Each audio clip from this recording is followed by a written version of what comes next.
लेकिन सड़क किसने बनाई है, एक्सप्रेस किसने बनाया है, मेट्रो किसने बनाई है? जैसे लगता है आपने सैफई की जमीन बेच करके ये सब बनवा दिया है।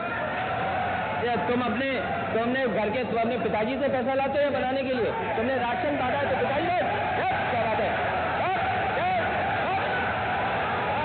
कोई बात नहीं।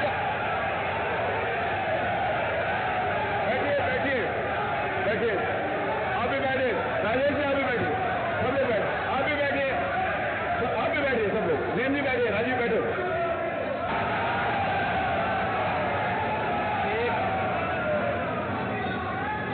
एक घंटे से अधिक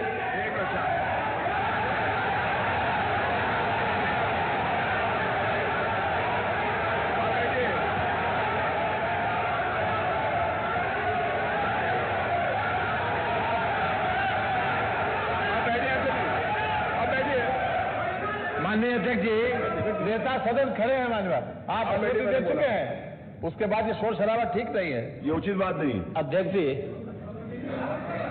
1 घंटे से अधिक पूरा सदन माननीय नेता प्रतिपक्ष को सुनता रहा। बड़ी शालीनता के साथ उन्होंने अपनी बात कही। विपक्ष के नेता का जो दायित्व था, उन्होंने अपने कर्तव्यों का निर्वहन किया।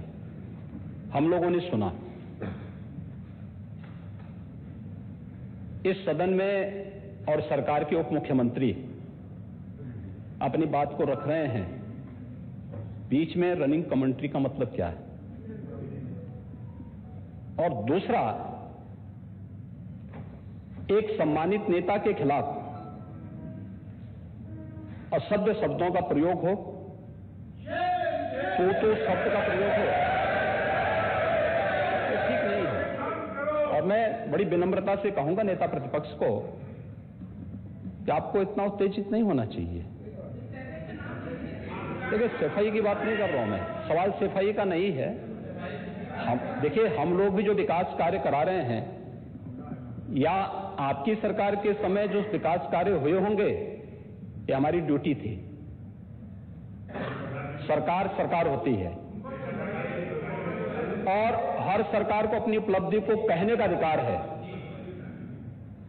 माननीय उप मुख्यमंत्री जी ने बिल्कुल सही कहा कि विकास, आपने कहा, आप विकास की जब चर्चा हुई तो उन्होंने जो बातें कही बिल्कुल ठीक ढंग से की थी। आपके यहां के दूसरे नेता या जब माननीय उप मुख्यमंत्री का यहां पर भाषण संपन्न होता, उसके बाद अपनी बात आप लोग कह सकते थे। लेकिन देखिए, मैं कल भी देख रहा था, कल माननीय वित्त मंत्री जी यहां पे जवाब देने के लिए खड़े हुए,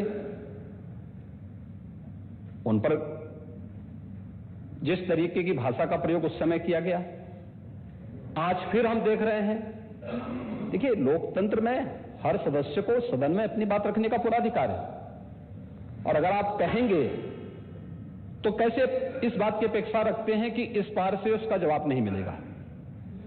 पूरे 1 घंटे से अधिक समय तक पूरा सदन और खासतौर पर सत्ता पक्ष से जुड़े हुए सभी मान्य सदस्यों ने आपकी बात को बहुत ध्यान से सुना। देखिए, सहमत होना ना होना अपना विषय है, नहीं, सवाल दूसरा नहीं। देखिए, सफाई भी इसी प्रदेश का हिस्सा। अध्यक्ष महोदय, सवाल ये नहीं है, मैं सुनने को तैयार हूं। अच्छा, मुखर्जी बोल रहे हैं, सफाई भी तो इसी प्रदेश का हिस्सा है। नहीं, सफाई, देखिए, भाषा आप उसको बाद में बोल सकते हैं। देखिए, हमारी सहमति असहमति हो सकती है। देखिए, हमारी असहमति असहमति हो सकती है किसी बात पर, हम बाद में इस बात को करेक्शन करा सकते हैं।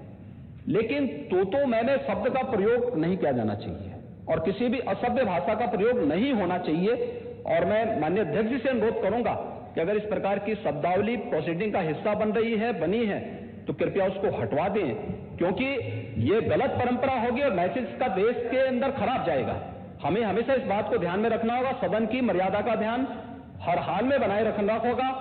दूसरा, जब एक सदस्य बोल रहा हो तो सदस्य के बीच, और खासतौर पर उप मुख्यमंत्री बोल रहे हैं, तो बीच में रनिंग कमेंट्री करना, बीच में धमकी देना, ये चीजें ठीक नहीं है। और मुझे लगता है सदन की मर्यादाएं इससे आहत होती हैं।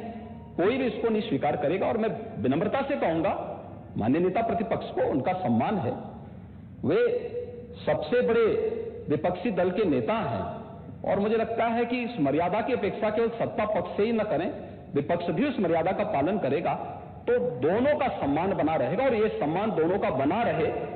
देखिए, सहमति और सहमति लोकतंत्र की ताकत है। या आवश्यक नहीं, हम ये नहीं कहते हमारी बात से सहमत हूं, या मैं ये भी नहीं कह सकता कि मैं आपकी बात से सहमत हूं। जब मेरी बारी आएगी, मैंने तो पूरे 1 घंटे तक आपकी बात को सुना, मेरी बारी जब मेरे दल की ओर से मेरी बारी लगाई जाएगी, मैं उस दिन अपनी बात को यहां पे रखूंगा। मैंने आपके पूरे भाषण को इसीलिए सुना ही नहीं, प्रोसीडिंग मंगाऊंगा, फिर देखूंगा, उसका पूरा जवाब भी दूंगा यहां सदन पे। और मैं उम्मीद करूंगा कि सभी विपक्षी नेतागण उस दिन यहां पर हमारी बात को भी सुनेंगे। लेकिन एक सरकार के वरिष्ठतम नेता में से एक और उप मुख्यमंत्री जो लगातार दूसरी बार उप मुख्यमंत्री हो रहे हैं, उनके द्वारा अपनी बात को रखा जा रहा हो, मुझे लगता है शालीनता से हमें सुनना चाहिए। अगर हमें लगता है गलत हो रहा है, देखिए बहुत सारी चीजें अगर हम भी इस बात को कहते, बहुत सारी चीजें नेता प्रतिपक्ष भी ऐसी थी जो आपत्तिजनक हो सकती थी, हमने सुना। नहीं, हमें जो स्वीकार करना होगा वो स्वीकार करेंगे और उसका जवाब देंगे भी, लेकिन बीच में इस तरीके की उत्तेजना दिखाना उचित नहीं है। देखिए, माहौल इससे खराब होता है और अनावश्यक रूप से बाहर मैसेज खराब जाता है।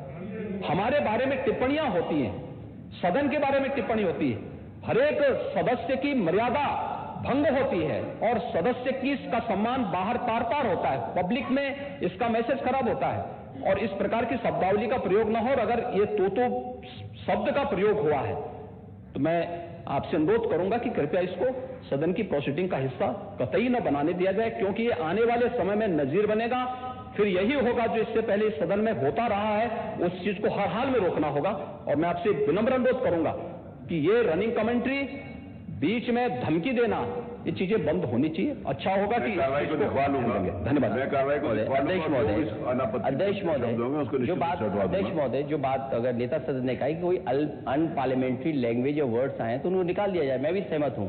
लेकिन मेरा अध्यक्ष महोदय वही निवेदन ये भी है कि किसी को पर्सनल नहीं कहा जाना चाहिए। सैफई, आपको बहुत ज्यादा सैफई की जमीन बेच करके हम और आप लोग को जनता हमें मौका देती है अपना बजट खर्च करने के लिए, आपको और हमें मौका मिलता है। मुख्यमंत्री जी ने कहा ना कि कोई भी वो सरकारी पैसे से होता है। तो मेरा यही निवेदन है नेता संसद से, बहुत अच्छी तरीके से इस तरह की बात नहीं आए कि जमीन बेच करके कर दिया जाए। माननीय केवल मैंने ये कहा था कि जो आपके जिले के लिए जो 4 लेन बनी थी वो किसने बनाई थी? माननीय उप मुख्यमंत्री जी। ये बात थी। माननीय सब लोग ध्यान से सुने, सब लोग बीच में माननीय अध्यक्ष महोदय, बीच में जो भी अनुपस्थित हो, मैंने कहा जो कुछ भी हो। माननीय अध्यक्ष महोदय, मैं बीच में जब मैंने अपना भाषण कर रहा था उसमें नेता प्रतिपक्ष खड़े होकर के क्या कहे, शोर शराबे में बात सुन नहीं पाया। लेकिन जो मेरे कहने का एकमात्र तात्पर्य है कि उत्तर प्रदेश की जनता की सेवा के लिए जनता ने आपको नकार दिया है और भारतीय जनता पार्टी को लगातार स्वीकार किया। आपको ये 5 साल सत्ता में नहीं रहे, आगे 5 साल के लिए फिर विदा हो चुके हैं। 2027 में चुनाव आएगा, मैं तो यह मानता हूं कि फिर कमल खिलेगा, फिर आपका अभी कोई भविष्य इस समय नहीं है। लेकिन सड़क किसने बनाई है, एक्सप्रेस किसने बनाया है, मेट्रो किसने बनाई है, जैसे लगता है आपने सैफई की जमीन बेच करके ये सब बनवा दिया है। तुम अपने घर के, तुम अपने पिताजी से पैसा लाते हो बनाने के लिए, तुमने राशन काटा तो पिताजी